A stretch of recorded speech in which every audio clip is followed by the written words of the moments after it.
bila ada seorang ustaz kata, tuan-tuan tengok anak-anak, bahaya Wahabi.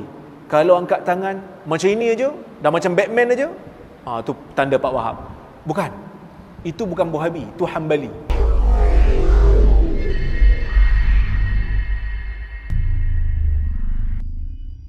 Ibnu Umar kata, contoh hadis Bukhari Muslim, Ibnu Umar kata, Nabi SAW bila salat, dia akan angkat takbir, Allahu Akbar, takbiratul ihram, angkat tangan selaras dengan bahunya.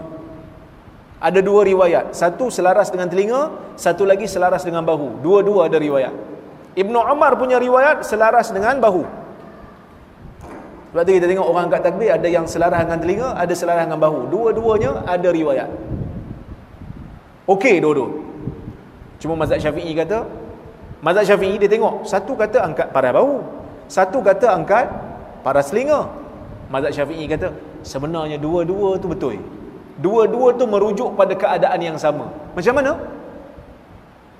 Ni selaras kan? Ni kaedah selaras kan? Saya hurai balik. Dah tengok hadis ni, teringat pula. Mazhab Hambali kata dua-dua boleh. Selaras bahu boleh, selaras telinga pun boleh. Itu mazhab Hambali, dua-dua boleh. Satu lagi mazhab Syafi'i, dia kata dua-dua hadis ni sebenarnya merujuk kepada perbuatan yang sama. Cuma sahabat ni riwayat dia tengok macam mana Nabi buat, dia cerita ikut apa yang dia nak cerita. Bila sahabat kata, Ibnu Umar kata separas bahu, jadi mazhab Syafi'i kata angkat tangan waktu takbir ni, angkat separas bahu lah. Iaitu ada riwayat kata separas telinga, atas tangan ni separas telinga, kan separas telinga, bawah tangan ni separas bahu. Itu mazhab Syafi'i. Clear kan? Yang kita tak pun setuju, bila ada seorang ustaz kata, tuan-tuan tengok anak-anak, bahaya Wahabi. Kalau angkat tangan macam ini aja, dah macam Batman aja, tu tanda Pak Wahab. Bukan. Itu bukan Wahabi, itu Hambali. Sekarang ni pelik, nampak pelik sikit Wahabi, nampak pelik sikit Wahabi. Heran saya. Sampai Wahabi pun kata, aku tak ada kena-mengena dengan ini gambar kan. Semua benda dia punya pasal. Bukan, itu Hambali. Itu Hambali. Hambali kata separas ni pun boleh, separas ni pun boleh. Dua-dua okey. Syafi'i kata, mazhab Syafi'i kata, tak, itu merujuk kepada perbuatan yang sama.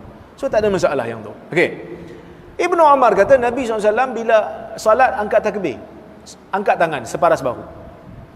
Bila nak rukuk, angkat lagi tangan rukuk. Bangkit daripada rukuk, angkat lagi tangan. Dan bila lagi angkat tangan? Bila Nabi bangkit daripada rakaat kedua, Nabi sekali lagi angkat tangan. Dan Nabi tak angkat selain daripada itu. Tuan-tuan biasa amal kan? Bila angkat takbir, bila takbiratul ihram, angkat tak tangan? Angkat tangan. Bila nak rukuk, angkat tangan tak? Nak rukuk? Angkat. Kalau angkat tangan, tu mazhab Syafi'i. Kalau tak angkat, tu mazhab Hanafi.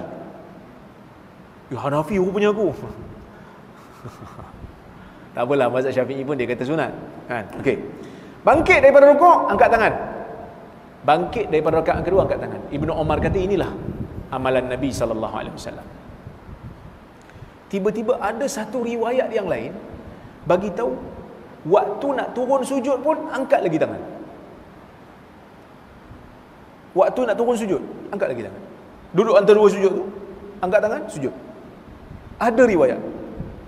Tapi riwayat ni dia bercanggah lah, sebab Ibnu Umar kata Nabi tak angkat di tempat lain selain daripada yang disebut tadi. Tiba-tiba riwayat ni kata, ada Nabi angkat tempat lain.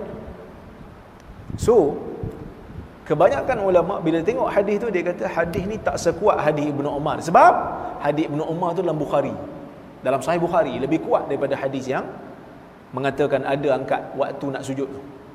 Maka sebab itu kita tak pakai riwayat yang kata angkat waktu nak sujud. Tapi ada Arab buat. Siapa pergi Mekah dia tengok Arab buat. Kerana dia berpegang kepada mazhab lain, bukan mazhab Syafi'i. Okey.